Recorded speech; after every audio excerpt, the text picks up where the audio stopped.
Allah dit, si vous êtes reconnaissant, j'augmenterai mes bienfaits. Et si vous êtes ingrat, vous ne me remerciez pas comme il se doit. Inna adhabi la shadid. Mon châtiment est douloureux. Eh bien, Allah fait disparaître ses bienfaits sur les gens qui ne sont pas reconnaissants, qui ne savent pas remercier Allah subhanahu wa ta'ala comme il se doit.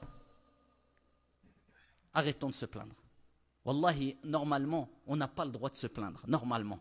Si on se compare au reste du monde. Si on se compare au reste du monde, on n'a pas le droit de se plaindre. Bien sûr, c'est un idéal que je suis en train d'exposer. C'est naturel de se plaindre un peu, mais les plaintes exagérées, jusqu'à ce que les gens ne se plaignent pas auprès d'Allah, mais se plaignent d'Allah. Pourquoi il m'est arrivé ça? Pourquoi il y a eu un décès dans ma famille? Pourquoi il y a...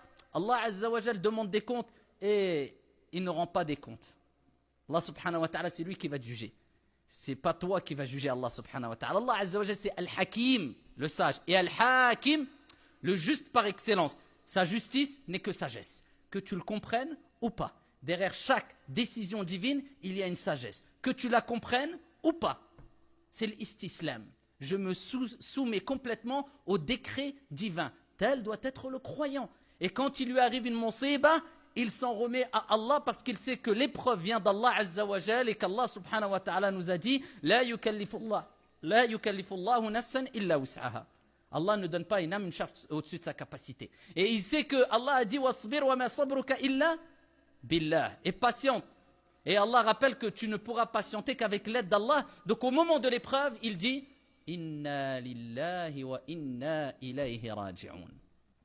Nous appartenons à Allah et nous retournerons tous auprès d'Allah subhanahu wa ta'ala. Il s'en remet complètement à Allah au moment de l'épreuve. Et voilà qu'Allah le raffermit. Et voilà qu'Allah Azza wa Jalla le récompense. Et voilà qu'Allah subhanahu wa ta'ala, quand il n'en peut plus, eh bien, lui accorde une délivrance. Inna nasra ma'as sabr wa inna ma'al usri yusra.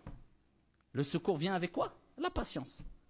Et avec la difficulté, fa inna ma'al usri yusra, inna ma'al usri yusra. Allah n'a pas dit après. Non, avec la difficulté, il y a une facilité.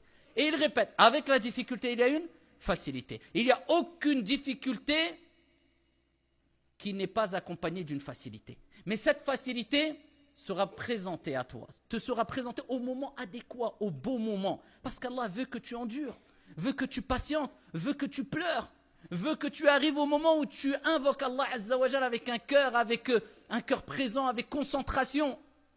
Mais quand tout va bien, comment tu l'invoques? Peut-être tu l'invoques en levant les mains et en regardant ta montre. Parce que tu n'es pas vraiment dedans.